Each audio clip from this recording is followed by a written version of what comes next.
മറ്റൊരു പ്രധാനപ്പെട്ട വാർത്തയിലേക്കാണ്. കോഴിക്കോട് കുറ്റിച്ചിറയിൽ കുളിക്കാനിറങ്ങിയ വിദ്യാർത്ഥിക്ക് ദാരുണാന്ത്യം. കപ്പക്കൽ സ്വദേശി യഹിയാണ് മുങ്ങി മരിച്ചത്. വിവരങ്ങളുമായി റിയാസ് KMR ചേരുന്നു. റിയാസ്, അതിദാരുണമായ സംഭവമാണ്. കുറ്റിച്ചിറയിൽ കുളിക്കാനിറങ്ങിയ വിദ്യാർത്ഥിക്ക് ദാരുണാന്ത്യം. എപ്പോഴായിരുന്നു സംഭവം? എന്താണ് സംഭവിച്ചത്? കുട്ടി ഒറ്റയ്ക്കായിരുന്നോ ഈ കുളിക്കാനിറങ്ങിയിരുന്നത്?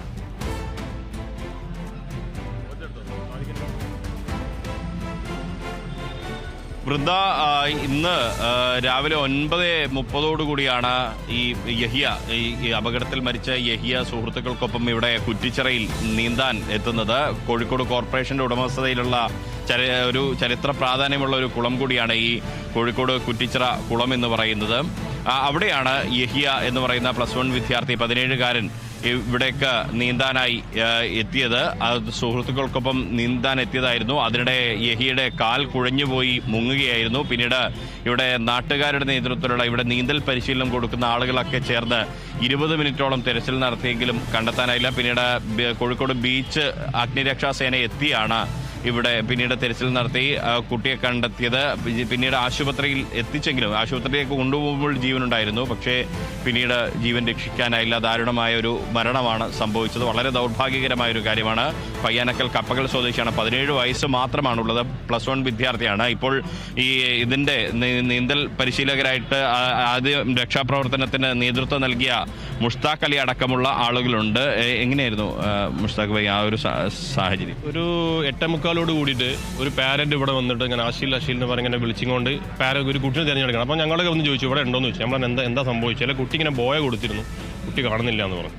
അപ്പോൾ പാരന്റ് ഇങ്ങനെ അങ്ങോട്ടും ഇങ്ങോട്ടും തിരഞ്ഞു നടക്കുന്നുണ്ട്. കുറച്ച് കഴിഞ്ഞപ്പോൾ അവിടെ നിന്ന് കുറച്ച് കുട്ടികൾ കൂടിയിട്ട് ബലം ഉണ്ടാക്കാൻ തുടങ്ങി. അപ്പോൾ ഞങ്ങളെല്ലാവരും അവിടെ എത്തി. ഞങ്ങൾ 4-5 പേര് ഞാനുണ്ടായിരുന്നു. പിന്നെ നമ്മൾ ഈ കടുക്കം മുങ്ങാൻ പോണ കുറച്ച് ആളുകൾ ഇവിടെ നീന്തൽ കൂടി ചാടിയപ്പോൾ ഒന്നും കാണുന്നില്ല. പക്ഷെ അവിടെ ഉണ്ടായിരുന്നൊരു കുട്ടി പറയുന്നുണ്ട് എൻ്റെ കാലിൽ തടഞ്ഞിട്ടുണ്ട്. കാരണം അവൻ നീന്തി വന്നപ്പോൾ കുഴങ്ങിയപ്പോൾ അവിടെ പിടുത്തം കിട്ടില്ല പെട്ടെന്ന്. ഇവിടെ സ്റ്റെപ്പ് ഉണ്ട്, അവിടെ പെട്ടെന്ന് പിടുത്തം കിട്ടില്ല. അപ്പോൾ കുഴങ്ങിയപ്പോൾ മുങ്ങിപ്പോയതാണ്. അപ്പോൾ ഈ കുട്ടി അത്യാവശ്യം നല്ല ഹൈറ്റും വരുന്ന കുട്ടിയാണ്. പിടിച്ചപ്പോൾ ഈ കുട്ടികൾക്ക് ഇവർക്ക് പിടിക്കാൻ പറ്റുന്ന സാഹചര്യമായിരുന്നു. ആ കുട്ടി മുങ്ങിപ്പോയത്. അപ്പോൾ നമ്മളവിടെ എത്തി ചാടി നമ്മൾ കുറച്ച് നേരം തെരഞ്ഞു, കാണുന്നില്ല. അങ്ങനെ പിന്നെ ഇവർ ഫയർ സർവീസ് എന്നിട്ട് ഹൂക്കിട്ട് വലിച്ചപ്പോൾ എന്തോ തടഞ്ഞു. അപ്പോൾ പിന്നെ നമ്മൾ 4-5 ആൾക്കാർ വീണ്ടും ചാടി വലിച്ചപ്പം കൊടുത്തു. പക്ഷേ എടുക്കുമ്പോൾ പൾസ് ഉണ്ടായിരുന്നു, ചെറിയ പൾസ് ഉണ്ട്. പിന്നെ നമ്മൾ കുറേ CPR കൊടുത്ത് നോക്കി. പിന്നെ ഇവിടെ നിന്ന് ഇപ്പോൾ ട്രെയിൻ നമ്മളൊക്കെ ഇവിടെ പരിശീലനം കൊടുക്കുന്നവരാണ്. നമ്മൾ കൃത്യമായിട്ട് കുട്ടികളെ കണക്കെടുത്ത് കുട്ടികൾ ആരൊക്കെ ഇറങ്ങുന്നു പാരൻസിൻ്റെ മുൻപിൽ വെച്ച് കൃത്യമായിട്ട് കുട്ടികൾ പോയതിന് ശേഷമാണ് നമ്മൾ തിരിച്ചു പോകാറുള്ളൂ. കൃത്യമായിട്ട് നമ്മളത് പിന്നെ ഫോളോ അപ്പ് ചെയ്യാറുണ്ട്. പക്ഷെ ഇവിടെ ചില ഈ പാരൻസ് കൊണ്ടുവരുമ്പോൾ ഈ പാരൻസിന് പോലും നീന്തൽ അറിയില്ല. പിന്നെ ആ ഭാഗത്തേക്ക് അങ്ങനെ പൊതുവെ കുട്ടികൾ പോക്കില്ല, അവിടെ ചളിയാണ്. ഇവിടെ ആണെന്നുണ്ടെങ്കിൽ സംഭവിക്കുന്ന അങ്ങനെ സംഭവിക്കില്ലായിരുന്നു. ഒരു സംഭവം ഉണ്ട്. കാരണം ഇവിടുത്തെ ഇന്ന് സാധാരണ ഉണ്ടാവുന്നതിനേക്കാളും കൂടുതൽ കുളത്തിൽ ആളുകൾ കൂടുതലാണ്. നീന്തൽക്കാരാണെങ്കിൽ എല്ലാവരും കൂടുതലുണ്ടായതുകൊണ്ട് ഇത് അവിടെ ആയതുകൊണ്ട് ആരും അറിഞ്ഞില്ല. കുട്ടി ബഹളം വെക്കുന്നു, ആരും വിളിക്കുക ഒന്നും ചെയ്തില്ല. അവിടെ ഇങ്ങനെ നോക്കി നിന്നു. പിന്നെ നമുക്ക് അവിടെ എത്താനുള്ള സമയം വേണമല്ലോ. അപ്പോൾ ഇതിന് കുട്ടി അങ്ങനെ ഒരു ദൗർഭാഗ്യ സംഭവം. എനിക്ക് അതിൻ്റെ ഒരു ഇതിപ്പോഴും വിട്ടിട്ടില്ല. കുറേ പൾസ് കൊടുത്തൊക്കെ നോക്കിയിരുന്നു ഞാൻ. അപ്പോൾ ചെറിയൊരു ഇതുണ്ട്, CPR കൊടുത്തു. പിന്നെ പെട്ടെന്ന് എന്നുവെച്ചാൽ നമ്മൾ CPR കൊടുക്കുമ്പോൾ മൂക്കിന്നും വായുന്നു ചളി വരാണ്. അപ്പോൾ അവിടെ ചളി ഉണ്ടായതിനെ കൊണ്ട് കാരണം ഈ കുളം വൃത്തിയാക്കിയിട്ട് ഒരുപാട് കാലം 4-5 വർഷത്തിൽ കൂടുതലല്ലേ. അങ്ങനെയാണ് സംഭവം അല്ലേ? നിങ്ങളുടെ വകുപ്പിൻ്റെ എൻ്റെ പേര് അഫ്തർ എന്നാണ്. ഞാനിവിടെ 16 വർഷമായി കുട്ടികൾക്ക് നീന്തൽ പരിശീലനം കൊടുക്കുന്നത്. ഇന്നിപ്പോൾ ഇതിൻ്റെ രക്ഷാപ്രവർത്തനത്തിലുണ്ടായിരുന്നു. അല്ല, എനിക്ക് ഈ കുട്ടികളുടെ പോകാൻ പറ്റില്ലല്ലോ. ചെറിയ പിഞ്ചു കുട്ടികളല്ലേ ഇത് കണ്ടോ. ഇന്ന് വന്ന കുട്ടികൾ കംപ്ലീറ്റ് പേര്, അഡ്രസ്സ്, ഫോൺ നമ്പർ ഇതൊക്കെ വാട്സാപ്പ് കൂടെയാണ് നമ്മൾ മെസ്സേജ് കൊടുക്കുന്നത്. ഈ രക്ഷിതാക്കൾ ഇരിക്കാതെ, ഇതിവരെ രക്ഷിതാക്കൾ ഇരിക്കാതെ ഒരു കുട്ടി നമ്മളിവിടെ ഇറക്കില്ല. ഇത് ഓരോരുത്തർ പോകുമ്പോൾ പറഞ്ഞിട്ട് ക്ലിയർ ആക്കിയിട്ടാണ് പോകുന്നത്. ഇവിടുത്തെ വിഷയം എന്ന് പറഞ്ഞാൽ ഈ പ്രാവശ്യം ഇതിൻ്റെ ഈ ടൂറിസം വകുപ്പിൻ്റെ ഈ വർക്ക് നടക്കുന്ന സമയത്ത് ഇവിടെ വെള്ളം പറ്റിക്കുമ്പോൾ അതിൻ്റെ നോക്കുന്ന ഒരു മാഡം ഉണ്ടായിരുന്നു ഡിപ്പാർട്ട്മെൻറ്റിൽ. ഞാൻ അവരോട് പറഞ്ഞു, ഈ പണിക്കാരോട് പറഞ്ഞു, നിങ്ങൾ ഈ വെള്ളം പറ്റിക്കുന്ന ആവശ്യം പറയും ഇത് പൊട്ടിച്ച സാധനം എടുക്കാനാണ്. ഇവിടെ ഒരു 2 മീറ്റർ കൊണ്ട് കഴിഞ്ഞാൽ ഒരു ചുരുങ്ങിയ 1 ഫൂട്ടോളം ചെടിയാണ്. ഈ വെള്ളം പറ്റിക്കുമ്പോൾ അതും കൂടി ക്ലിയർ ചെയ്തൂടെ? അത് നമ്മളെ ഡിപ്പാർട്ട്മെൻറ്റ് പെട്ടല്ലാന്ന് ഞാൻ അങ്ങനെ തന്നെ കോർപ്പറേഷനിൽ പോയി അറിയിച്ചു. അത് അവർ ചെയ്യേണ്ടത് നമ്മൾ ചെയ്യേണ്ടതില്ലാന്ന്. ഇവിടുത്തെ വിഷയങ്ങൾ ഈ തിരുമ്പുന്ന വിഷയങ്ങളൊക്കെ കോർപ്പറേഷനിൽ പോയി അറിയിച്ചപ്പം അവർ ഇങ്ങനെ അടുത്ത ഹെൽത്തിന് അവരാണ് അറിയിച്ചറിയാം. ഇവിടെ ഇതിലിപ്പോൾ ഒരു 10-20 ടൂറിസം വകുപ്പിൻ്റെ ഒന്നല്ല കേട്ടോ, ഇവിടുത്തെ നാട്ടുകാർ കൊണ്ടുപോയിട്ട് കുറച്ച് ഇതുണ്ട്. ഇവിടെയൊക്കെ അല്ലല്ല ഈ താറാവിനെ ഇറക്കിയിട്ട് ഇവിടെയൊക്കെ പുള്ളി ചെളി വിളിയേനെയും. ഇത് നമുക്ക് നേരിട്ട് പോയി പറഞ്ഞാൽ നമ്മളെ തല്ലാൻ വരാൻ ഞാൻ ഇന്നാരും സ്വയം കഴിഞ്ഞ ഞായറാഴ്ച അതിന് 10 ഞായറാഴ്ച പോകുമ്പോൾ അതിലൊരുത്ത എന്നോട് ചോദിക്കുക ഈ താറാവ് ഒന്നും ഇവിടെ ചത്തിട്ടുണ്ട് അതിൻ്റെ കാരക്കറിഞ്ഞ് ഈ ചെളി തന്നെയായിരിക്കും യഹിയുടെ ഇന്നത്തെ ഈ അപകടം. അല്ല, കുട്ടി അവിടെ ഒന്നാമത് അവിടെ സേഫ്റ്റി ഇല്ല, അവിടെ കയറാനുള്ള സൗകര്യമൊന്നുമില്ല, പടികളൊന്നുമില്ല. അപ്പോൾ അതുകൊണ്ട് ആ കുട്ടി നീന്തറിയുന്ന കുട്ടിയാണ്. അപ്പോൾ അവരെ കൂടെയുള്ള ആളുകളും പറഞ്ഞു നീന്തറിയുന്ന കുട്ടി അവിടെ എത്തിയപ്പോൾ ആ കുട്ടിക്ക് ഈവൺ എന്തെങ്കിലും മസിൽ പ്രശ്നം എന്തെങ്കിലുമൊക്കെ സംഭവിച്ചിട്ടുണ്ടാവും. അതാണ്. പിന്നെ ഇവിടെ രാത്രി പകലൊക്കെ ആൾ വരുന്നുണ്ട്. അപ്പോൾ കോർപ്പറേഷൻ്റെ കുളമാണ് ഇതിപ്പോൾ. ഇവിടെ ഒരു സേഫ്റ്റി രാത്രി ഒന്നും ഇപ്പം ഞങ്ങൾ ഇവിടെ ട്രെയിനിങ് ചെയ്യുന്ന ആൾക്കാർക്ക് ഇവിടെ രാത്രി ഒന്നും വന്നേക്കാൻ കഴിയില്ല. അപ്പോൾ ഏത് സമയം ഇവിടെ എന്ത് സംഭവിക്കാം.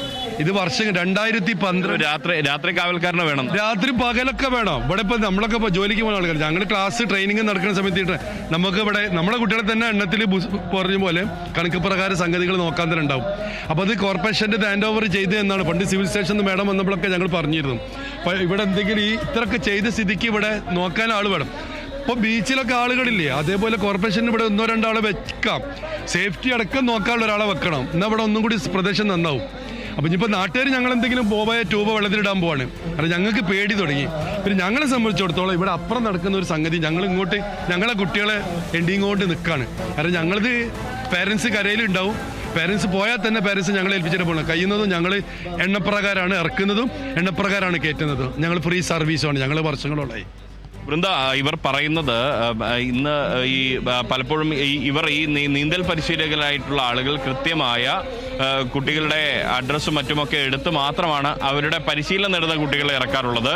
എന്നാൽ ചിലർ രക്ഷിതാക്കൾക്കും സുഹൃത്തുക്കൾക്കുമൊപ്പം എത്തി ഇവരറിയാതെ ഇറങ്ങുന്ന ഒരു സാഹചര്യമുണ്ട്. മാത്രമല്ല ഈ കുളം നവീകരിച്ചപ്പോൾ ഇന്നിപ്പോൾ യഹിയ കുടുങ്ങിയ ആ ഭാഗം ഇവിടെ ആ രണ്ടാമത്തെ ഹോളിന്റെ ആ ഒരു ഭാഗമാണ് നമുക്ക് ഈ ദൃശ്യത്തിൽ നിന്ന് തന്നെ കാണാവുന്ന രീതിയിലേക്ക് ആ ഭാഗത്ത് നോക്കിക്കഴിഞ്ഞാൽ കാണാൻ പറ്റും.